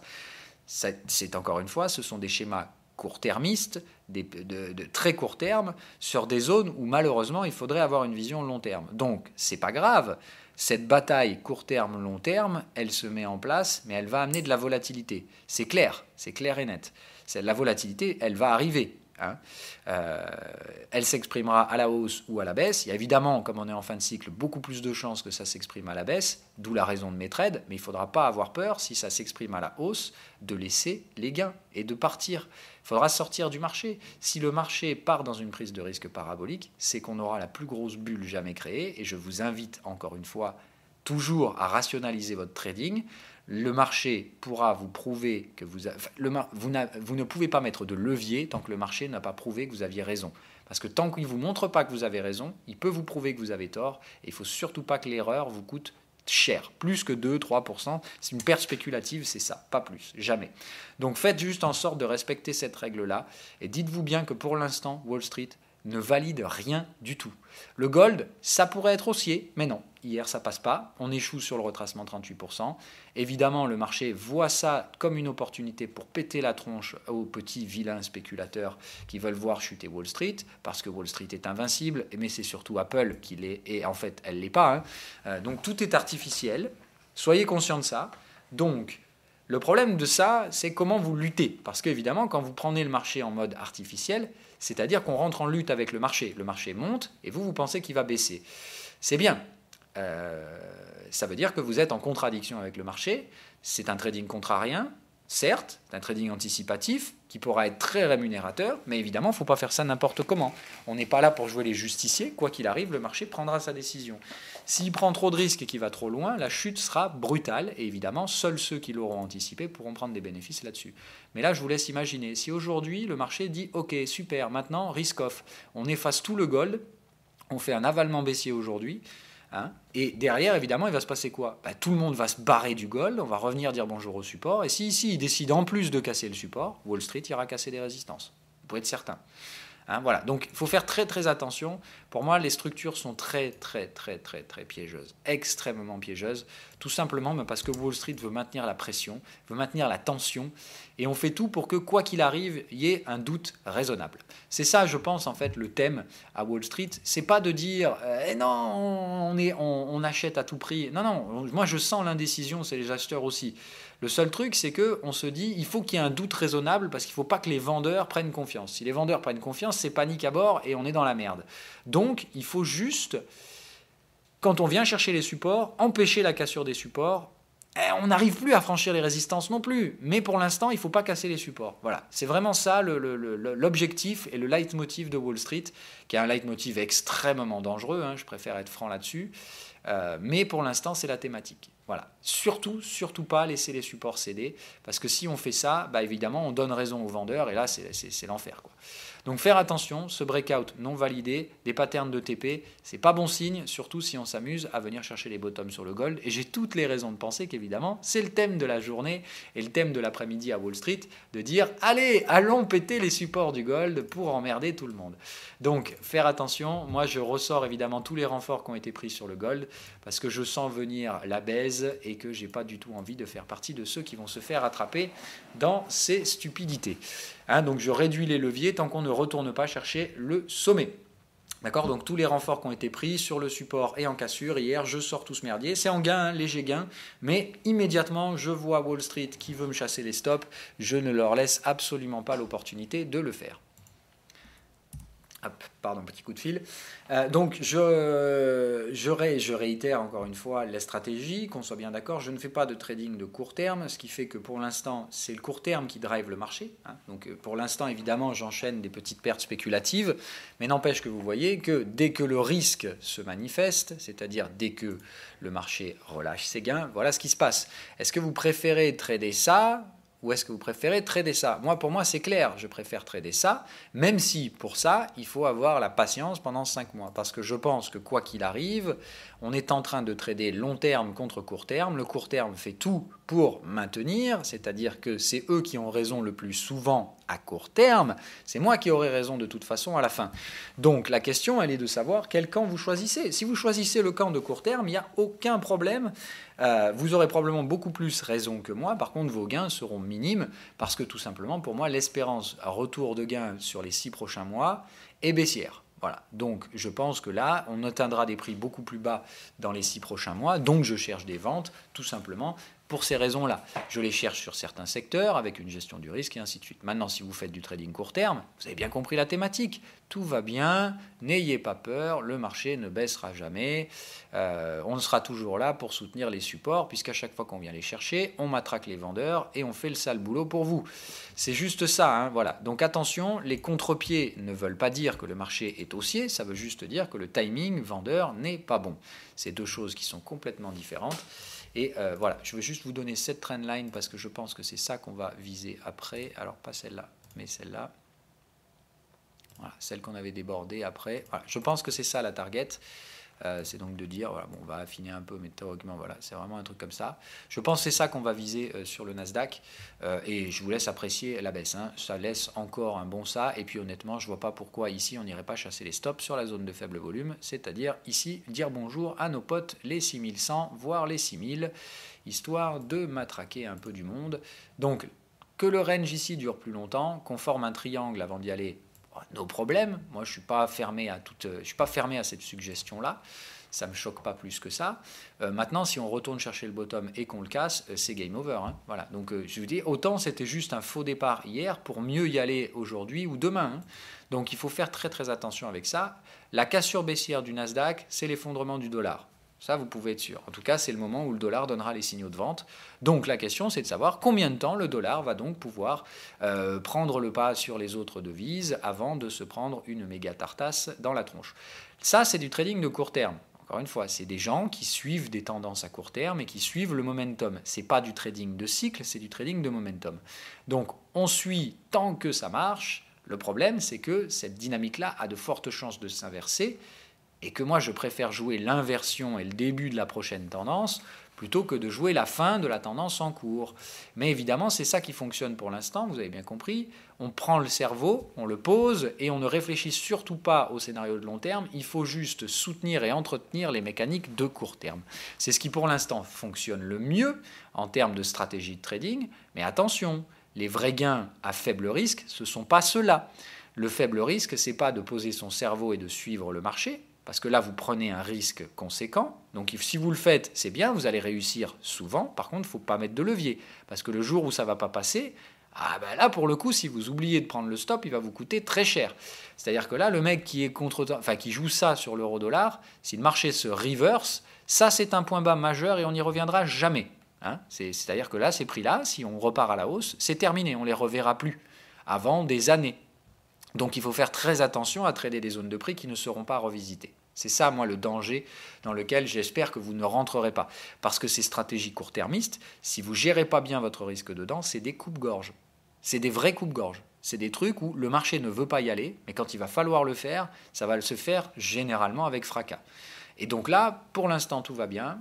Les distorsions maintiennent le marché sous pression, c'est-à-dire que le dollar reste toujours le refuge envers et contre tout, donc le gold reste sous pression, on essaie de maintenir le yen sur des niveaux acceptables, et avec cette stratégie-là, tout va bien, il n'y a pas de souci, on arrive à maintenir les vendeurs sous une pression suffisante pour ne pas leur laisser trop de zones à travailler. Et évidemment, tant que les supports ne cassent pas, les suiveurs de tendance continuent d'amplifier les mouvements haussiers. Donc c'est tout ce qui compte. Voilà, le truc c'est de dire, entretenons le doute raisonnable. Comme il y a toujours un appétit acheteur par le suivi de tendance, eh bien évidemment, tant qu'on n'a pas cassé les suiveurs de tendance, ils continueront d'acheter. C'est ça la logique. Pour casser le suiveur de tendance, il faut enfoncer ce support. On enfonce ça et les suiveurs de tendance auront compris qu'on ne franchira plus jamais ces sommets-là. Et derrière, évidemment, ils s'amuseront à jouer les ventes sur repli. Donc c'est juste ça que le marché entretient. Donc qu'on passe du temps ici, c'est pas très grave, ça me choque pas plus que ça. Maintenant, il est certain que le jour où on bascule là-dessous, c'est game over. On s'installera sous les moyennes de 100 jours. On ne s'installe pas sous des moyennes de 100 jours dans une tendance haussière, ce qui veut dire que on sera en train d'installer un nouveau range après 2 ranges, ce qui veut dire que c'est le dernier avant de précéder une tendance vendeuse. Encore une fois, je vous invite à regarder à quoi ressemblent les bougies mensuelles de notre pote le Nasdaq. Si vous voulez acheter ça, vous et moi, on n'est pas potes. C'est bien du beau double signal vendeur avec tout ce qu'il faut pour y aller. Maintenant, attention, je l'ai dit, ça c'est la logique long terme, celle qui pour moi prendra le dessus. Mais il y a la logique court terme qui vient à dire « Oula, surtout, ne validons pas ces signaux-là. Il est hors de question de faire ça. » Bon, voilà, il reste encore combien ? Allez, 5-6 jours pour essayer de sauver ces clôtures mensuelles, mais qu'on soit bien là, hein, d'accord ? C'est terminé pour le Nasdaq. Pour moi, c'est game over. Maintenant, la question, c'est de savoir combien de temps on tient pour essayer de tenir une clôture mensuelle pas trop moche avant que le mois prochain, on retourne ici. Et il vaudra mieux que le mois prochain on fasse juste une mèche basse, c'est-à-dire que tac, et qu'on essaie de remonter, parce que si on clôture le mois prochain en bas, on va enfiler le suivant. Donc il faut vraiment faire très attention, hein, je vous dis, c'est une structure de prix qui peut typiquement, voilà, ça vous enfile un truc comme ça, hein, voilà. Donc faites vraiment gaffe avec ces marchés-là. Moi ça me semble très piégeux. Voilà, donc les avertissements sont là, le Nasdaq continue de chuter ce matin, hein, donc attention, maintenant on arrive sur les zones où très probablement les vendeurs hier vont essayer d'encaisser, mais moi je reste vendeur, hein, c'est-à-dire que si ça casse le support, je remets tous les trades que j'ai sortis hier, et je les remettrai même encore plus, parce que ça veut dire que même malgré une tentative de contre-pied, les acheteurs ne parviennent pas à franchir de résistance. Là j'aime autant vous dire que ça va saigner dur à Wall Street. Mais genre saigner extrêmement dur. Hein. Dans ce cas-là, c'est une tentative de contre-pied complètement échouée. Et là, ça veut dire qu'au contraire, on a une belle force vendeuse. Et en fait, tout simplement, là, on va partir sur un système parabolique. C'est-à-dire, en fait, on y va. Et derrière, ça va accélérer et puis paraboliser. Donc là, attention, un Nasdaq, si ça rechute aujourd'hui, qu'on revient et qu'on passe sous le support d'hier... Aïe, hein. Là vraiment aïe. Mais je pense pas. Voilà. Pour moi, la dominante, c'est bien aujourd'hui, on fait le pullback. Les vendeurs d'hier qui se sont fait piéger vont essayer de sortir. Et sans grande peine, normalement, donc le contre-pied va se mettre en place, c'est-à-dire une nouvelle vague de hausse. Et c'est probablement celle-là que je vais essayer de vendre. Donc pour l'instant, attentisme, mais si jamais ça échoue à Wall Street et qu'on revient casser le support, c'est la Bérésina derrière, mais grosse Bérésina. Donc je reprendrai les mêmes scénarios, c'est-à-dire reprise de vente sur le Nasdaq, reprise de vente sur Apple et tous ces trucs-là. Et évidemment, je reprendrai Nvidia et tout ce que j'ai sorti hier. Hier, j'ai tout sorti en fait. Hier, j'ai récupéré tous mes gains sur tout Wall Street, sur toutes les actions, et j'ai récupéré donc des gains un peu sur Nasdaq et compagnie. Il m'en reste encore un peu à la vente, tout petit peu, pour l'instant. Mais voilà, attentisme. Disons que je pense que c'est ça qui domine pour l'instant. Voilà, allez, je prends vos questions et on bouge. Ça fait déjà 1 heure, donc on ne va pas chercher à faire plus loin que ça.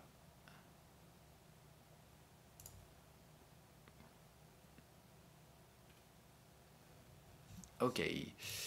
Alors, Briefing Daily. Alors, penses-tu qu'Ubisoft a toujours... Ben ça, on va la voir après. Stompé, Athos, je parle de l'entreprise du CAC 40, pas le truc bizarre que tu as négé. Ok, désolé. Ça m'étonne que j'ai pas pris Athos. Ah, j'ai pris un Athos Nasdaq. Ah oui, d'accord, effectivement, qui n'a strictement rien à voir. Qui n'a strictement... Ouf, non, non, non, non, non. Et contexte. Allez, bon sang, c'est quand même pas compliqué. Contexte, marché catalysé. Ton marché il gape de je sais pas combien à la baisse. Qu'est-ce que tu fais là-dedans, bon sang?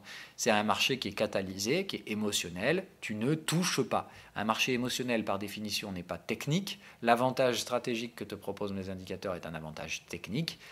Tu n'utilises pas les indicateurs et tu n'utilises pas la stratégie quand elle n'est pas viable. Donc là, tu attends que ce marché sorte. Il n'y a pas de pattern psychologique utilisable, c'est-à-dire qu'il n'y a pas une bulle, il n'y a pas un machin. Voilà. Donc là, moi, je ne touche pas. Un truc comme ça, je ne sais pas ce qui va se passer. Et il vaut mieux parfois ne pas savoir et donc ne rien faire que de s'attaquer à un truc en faisant n'importe quoi.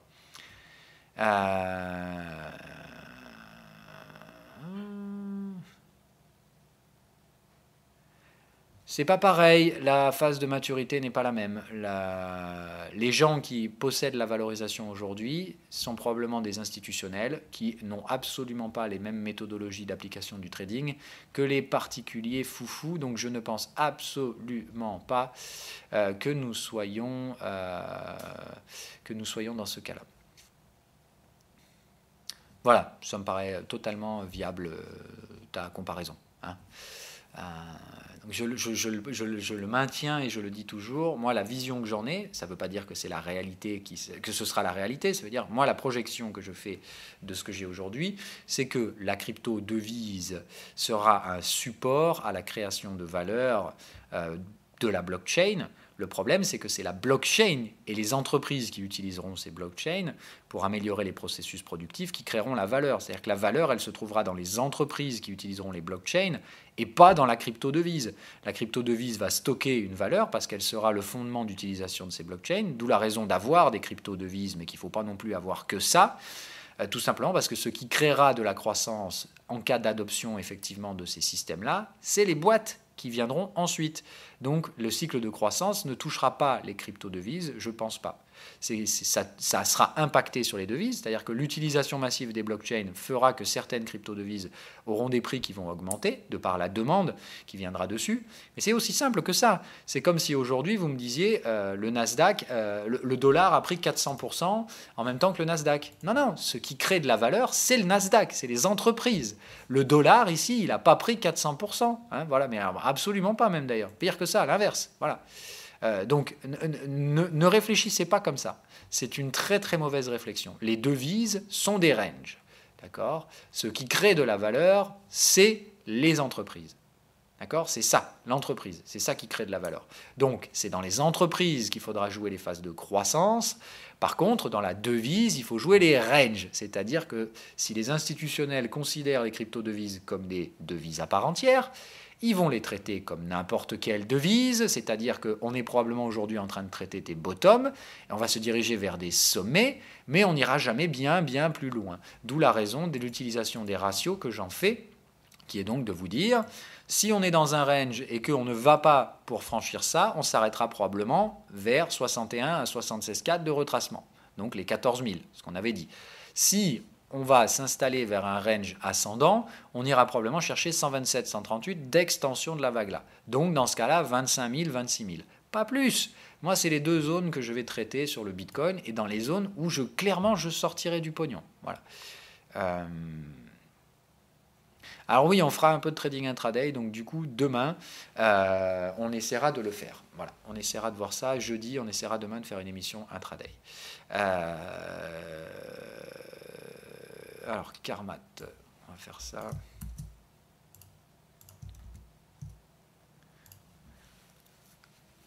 Aïe. Non, pas tout de suite. Pas tout de suite, et alors vraiment, vraiment pas tout de suite. Parce que là, j'ai pas assez d'historique pour me faire un avis.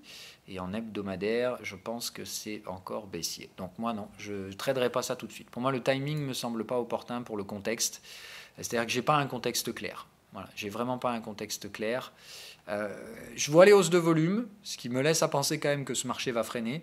Mais est-ce qu'il est déjà mature, c'est-à-dire est-ce que ça c'est une vague 1 pour une vague 2 je ne sais pas. Voilà. J'ai tendance à penser que là, vu la brutalité et le double signal vendeur, j'ai peur que ce marché aille quand même un peu plus bas. Et donc, je dirais quand même un peu de prudence. Voilà. C'est-à-dire aller chercher des plus bas historiques. Pour moi, je pense que la valeur veut se faire peur d'abord. On risque d'entrer dans un marché baissier, donc je ferai attention à ça. Voilà. Hein, je ferai attention à ça. Ça me paraît dangereux. Mais effectivement, si tu as un signal de rebond là-dessus, pourquoi pas ? Mais pourquoi pas ? C'est-à-dire que si ici, ça stabilise, que ça te met un cycle TP, un exit, c'est-à-dire comme tu as eu un TP ici, là, ce sera exit. Avec un exit, je suis d'accord. Et dans ce cas-là, il faudra une pattern de momentum. Ton momentum ici, il peut être divergent haussier, c'est-à-dire que ton momentum est épuisé, mais tu es toujours au-dessus du support précédent. Si là, ça venait vraiment à s'arrêter, voilà, hop, je dirais, ça s'arrête, hop, tu attendras dans ce cas-là ton signal exit validé, c'est-à-dire je veux un momentum en pattern acheteuse, un triangle bleu dans le cycle exit. Et là, je dirais qu'effectivement, tu peux te positionner sur un achat et tu viseras uniquement des retracements. Hein. C'est-à-dire que là, il ne faudra pas non plus viser, voilà, tu viseras, je pense, ce niveau-là. C'est-à-dire qu'assure de la prochaine résistance qui est ici. Tu viseras donc la petite résistance supérieure et guère plus que ça. Donc tu vois qu'en termes de gestion du risque, ce ne sera pas faramineux non plus. Hein. Voilà. Donc moi, je dirais qu'il y a probablement de meilleures opportunités ailleurs dans le marché pour des value stocks que celle-là. Mais c'est un trade possible. Mais alors dans ce cas-là, très très très très faible levier. Il ne faudra pas mettre plus de 2 à 3%, allez 4% de ton capital là-dessus et risquer à 0,5 quoi.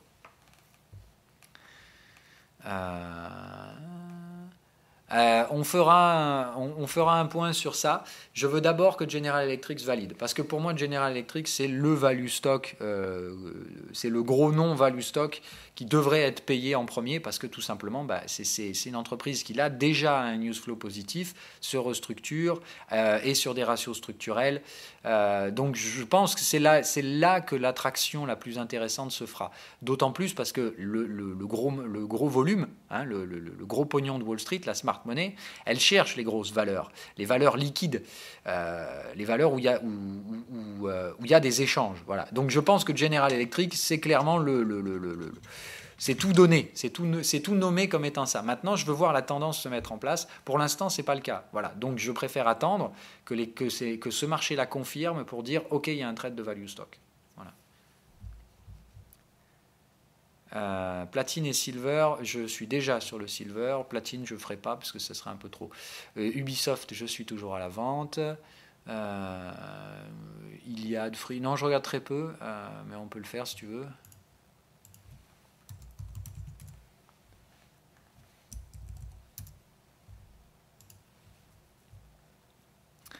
Pas intéressant. Marché retraçant, breakout baissier. Peut-être là, aller à la limite, voilà, des petites structures de prise de profit à prendre pour ceux qui sont vendeurs. C'est-à-dire que là, pour les vendeurs, on arrive sur des prix où il faut quand même alléger un petit peu. Donc je dirais, dans ce marché-là, attendre pullback, poursuite et stabilisation. C'est-à-dire tac, tac, tac, tac. Voilà. Okay, typiquement, ici, les vendeurs sortent. Tu peux commencer à jouer les premiers trades contre tendance, mais il ne faut pas oublier de prendre les profits sous les résistances et acheter, par contre, derrière, les pullbacks. Donc ça ne me semble pas achetable avant plusieurs années. Voilà. Alors, c'est Showtime d'anticiper l'éclatement d'une bulle qui dure depuis des années. Je te trouve super agressif sur Apple, chef de liquidité dans l'éclatement des stops des abrutis d'acheteurs, alors qu'il peut très bien faire un nouveau... Mais tout à fait, ce que tu dis là, c'est exactement ce que je vous dis. Je fais juste mon travail sur Apple et je ne prends pas un risque démesuré. La plupart des gens pensent que je suis fou, que j'ai une dent contre Tim Cook ou Dieu sait quoi. Mais que dalle, je vois juste un amas de pognon. Je vois une masse de profit énorme à venir, je ne sais juste pas quand elle va arriver. Donc, je joue tous les timings vendeurs d'Apple. Je peux me tromper, c'est pas grave, ça n'a absolument aucun problème. Moi, la masse d'argent à récupérer là-dedans par rapport aux décisions imbéciles et court-termistes qui ont été prises et qui sont peut-être encore prises aujourd'hui, moi, plus ça monte, plus le gain sera énorme. Donc je m'en fous. Clairement, je m'en bats les couilles de me rater. Et si je dois me rater encore une ou deux fois sur Apple, c'est pas grave. Comme je vous l'ai dit juste avant, je vais probablement prendre 40 000 balles sur ce trade. Donc risquer et prendre 2-3 fois 1000 balles de perte, c'est pas grave. Je m'en fous complètement. Voilà. Ça finira par arriver, c'est un schéma parabolique, tous les schémas paraboliques se terminent de la même façon, et je serai là le jour où ça s'écroulera, tu peux en être certain. Ça, tu peux en être sûr. Par contre, évidemment, comme d'hab, qu'est-ce qui va se passer? La première des choses qu'on va dire, c'est oui, mais d'accord, bravo Phil, tu as réussi le trade vendeur de Apple, mais tu avais échoué 5 fois avant. Vous vous rendez compte de la stupidité du raisonnement? Parce que si j'échoue 5 fois avec 1000 euros et que quand ça marche, je prends 40 000, est-ce que vous le faites? La réponse est oui. Voilà, c'est ça que ce qui m'amuse, c'est que les mecs sont toujours dans ce même rapport de quéquette stupide, qui a tort, qui a raison. Qu'est-ce que je vous apprends ici? Que ces charlatans sont souvent de très mauvais traders eux-mêmes, mais ils sont toujours là pour te critiquer quand tu as fait un gros gain et te rappeler tes petites pertes spéculatives. Je vous rappelle, moi ce qui m'importe, c'est de ne pas me rater avec du levier.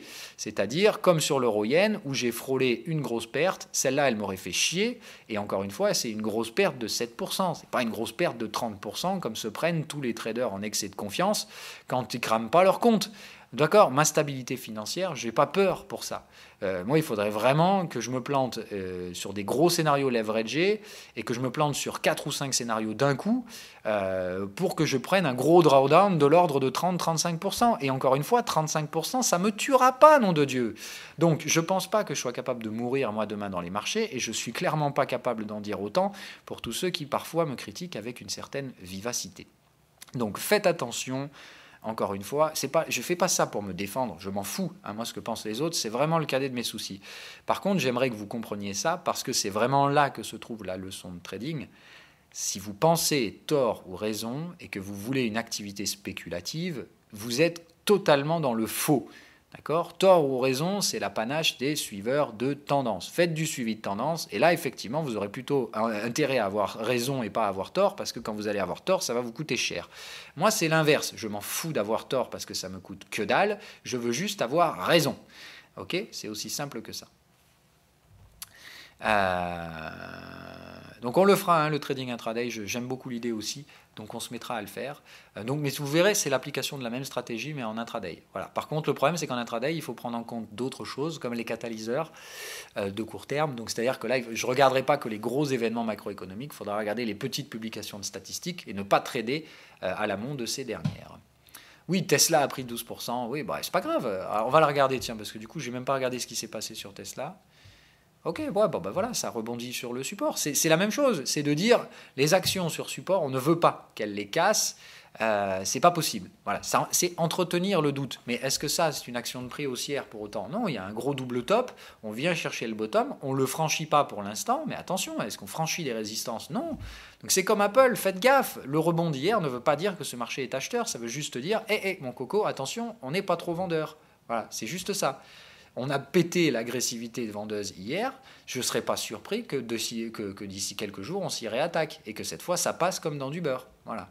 Donc faire très attention, hier, c'est juste dire, tu as pris trop de risques, tu sors. Moi, c'est ça que j'ai fait, je suis sorti parce que je n'ai pas eu le choix, j'ai pris trop de risques, je me suis fait baiser. Voilà. C'est comme ça. Le problème de la spéculation, c'est quand vous gérez mal le risque. Et je vous l'ai dit, moi, comme tout le monde, je ne suis pas parfait, je commets des erreurs. Hier, j'ai commis une erreur. J'ai pris trop de risques et j'ai shorté le support avant qu'il cède. Et voilà, bon, je pensais qu'avec le gap baissier, on avait tout ce qu'il fallait pour y aller, les yeux fermés, et rentrer là-dedans comme dans du beurre. Non, le marché, il m'a juste pris en une journée et m'a dit « Hey, il est où ton stop déjà? La clôture du gap? Allez, on y va !» Voilà, donc c'est pas compliqué, je me suis juste fait baiser. Ça arrive, mais quand ça vous arrive... je suis pas aujourd'hui en train de me dire putain les connards, je vais juste leur en remettre 3 fois plus dans la gueule aujourd'hui. Non, je rentre pas en lutte avec le marché, il m'a juste bien baisé, je le salue, je rigole un bon coup, je lui dis chouette, tu m'as pris 1% de capital, c'est pas grave, j'en prendrai 40 le jour où ça va finir. Enfin, tu m'as pris 1% et je prendrai plus de 40% de capital, hein. Je vais probablement, je dis 40 000 euros, c'est-à-dire qu'à la taille du compte, c'est énorme, hein. C'est en début d'année, c'est faire du 70%, hein, voilà. Donc on va voir, pour l'instant ça ne paye pas encore.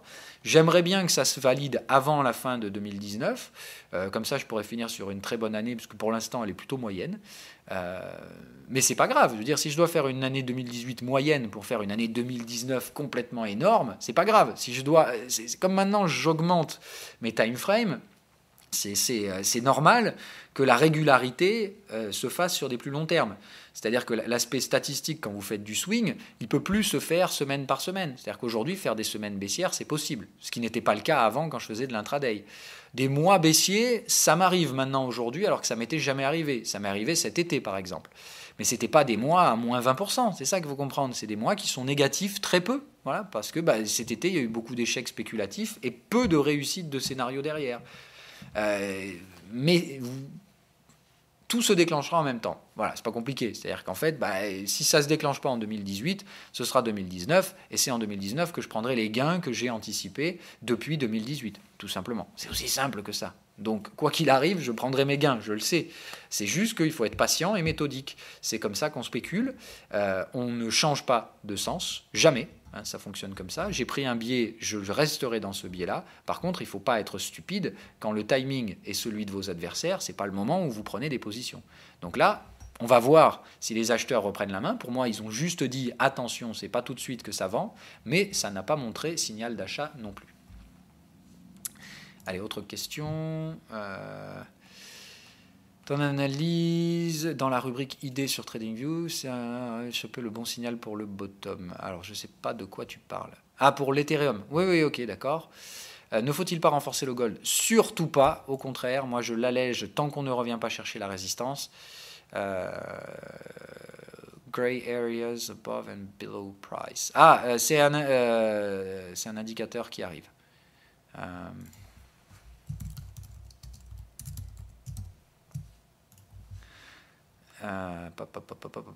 Qu'est-ce que c'est que ça? Store app, mobile. Non, alors ça sent la pub, donc tu dégages. Allez, hop. Donc voilà, job fini pour aujourd'hui. Donc prudence. Aujourd'hui, l'objectif, c'est donc de voir si le coup d'hier était un coup à blanc ou si donc les indices se réorientent vers la tenue d'un support à court terme et donc un retest des dernières résistances. On va faire un petit tour sur notre pote le Daxu. Voilà, nos fucking comments. En hebdo, c'est tout sauf un truc que vous voulez acheter. En daily, ça reste toujours extrêmement faible. Donc faire très très attention. Moi, ça me semble vraiment. Voilà. Hein. Allez, regardez, on va faire un peu d'intraday aujourd'hui. On va essayer d'aller voir qui présente un intérêt. Moi, je dirais que le DAX, pour l'instant, n'est pas inintéressant. Mais dans ce cas-là, peut-être plus jouer l'Eurostoxx 50. Voilà, ça me paraît mieux sur l'Eurostoxx 50. Donc, comme il y a Draghi, le marché risque d'anticiper. Je pense, voilà, là, on peut bosser. Ok, donc là, vous avez bien un signal tout frais, double signal acheteur, bien validé. On a le TP et la confirmation et tout ce qu'il faut. Donc là, on va se mettre en 15 minutes. Et pour moi, il y a un trade à faire sur l'Eurostoxx 50. Voilà, donc là, ça restait toujours bear. Donc je pense qu'on ne va pas tarder à trouver le signal boule. Je vais remettre l'indicateur du coup. Hop.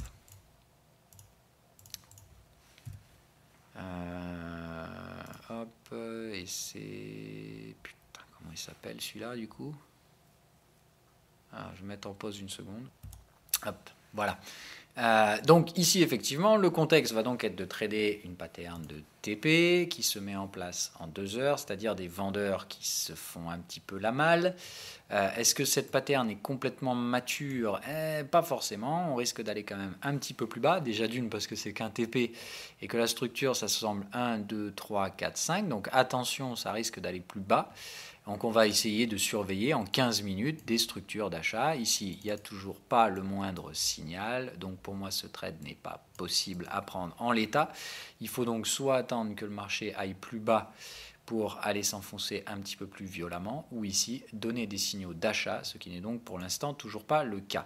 On a un momentum qui est divergent, ça je le noterai, c'est-à-dire que le momentum ici est plus bas que le creux précédent, que le prix actuellement s'installe au-dessus.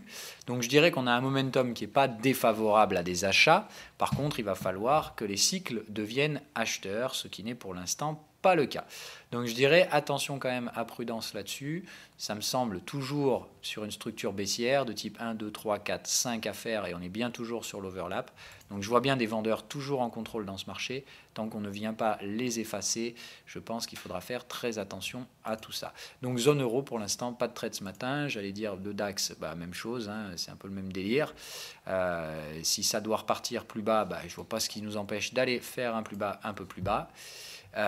Donc grande question, hein, si les indices européens cassent une nouvelle fois et si le DAX s'installe sous les 11 232, ce qui est totalement possible, alors ici le momentum est survendu, donc là c'est à la limite un peu plus intéressant sur le DAX parce qu'en 15 minutes on commence à avoir au moins un momentum exploitable, c'est-à-dire que là il faudrait peut-être attendre une petite confirmation quand même, mais c'est pas inintéressant sur le DAX ici, éventuellement peut-être de manière un peu plus spéculative, c'est-à-dire comme ici on a un des deux signaux, d'accord, il manque les cycles. Donc rappelez-vous, sous condition et dans l'application de la stratégie, il faut qu'il y ait au moins un des deux indicateurs qui fasse le job. Là, ça vous autorise à basculer en 2 minutes pour aller chercher un signal en dessous. Ah voilà, là c'est une autre histoire. Là, il y avait bien un trade à réaliser, double signal acheteur, achat tout en bas. C'est un peu tard maintenant pour le DAX, mais en respect de la stratégie, ce matin, il y avait un accès ici à l'achat sur le DAX avec un stop donc sous les 232. Là, on est quand même un peu loin de ce trade pour le prix d'entrée. Mais ici, il y avait bien un achat à jouer sur le DAX ce matin en respect de la stratégie. Un achat un peu agressif dans le sens où c'est un contexte 2 heures et un signal 2 minutes, mais qu'on ne prend que parce que le 15 minutes a été survendu sur Daxus ce matin. Donc, attention, je pense qu'il y a un petit trade jouable. Il me semble plus favorable sur l'Eurostoxx 50 que sur le DAX, mais dans le respect de la stratégie, il n'y a que le DAX qui a été survendu et qui génère donc un risque limité à la prise d'un achat ce matin, mais par contre, il fallait le prendre tout en bas. Et là, on est quand même un petit peu loin. Donc si vous voulez le prendre, mécaniquement, il faut réduire le levier. Hein, voilà. Mais il me semble que ce n'est pas trop tard. Donc là, ce n'est pas inintéressant de jouer ces petits rebonds DAX. Mais par contre, voilà, si ça tombe, là, le stop ne doit vraiment pas coûter cher, quoi. Parce qu'il y a quand même un fort risque que ça tire encore plus bas sur les indices européens. Et on va voir. Voilà, ça dépendra des volontés de Wall Street. Si Wall Street se redirige vers les supports, forcément la zone euro ira casser les siens avant. Puisque vous avez bien compris le principe, ce qui permet à Wall Street de monter, c'est la faiblesse des autres. Et ça attire les capitaux. Et comme de toute façon le pognon sort de partout et qu'on ne sait pas où le mettre, eh bien pour l'instant le dollar est perçu comme étant le meilleur des refuges. Et comme on veut un refuge, mais qu'on veut en plus du risque, on achète du dollar et on achète un peu d'Apple et on achète un peu de conneries comme ça pour espérer tirer un peu de rendement, évidemment toujours avec un risque croissant.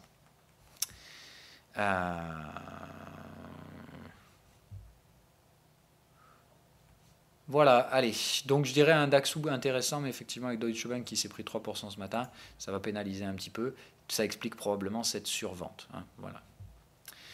C'est tout ce que j'avais à dire. En intraday, si on essaie un trade intraday sur le S&P 500, évidemment, vous voyez que si on va vers un cycle d'achat d'indices, tout de suite, hop, eux aussi essayent d'acheter. Hein, c'est-à-dire que de toute façon, dès qu'il y a un cycle acheteur sur les actions, c'est toujours Wall Street qui attire le plus le pognon.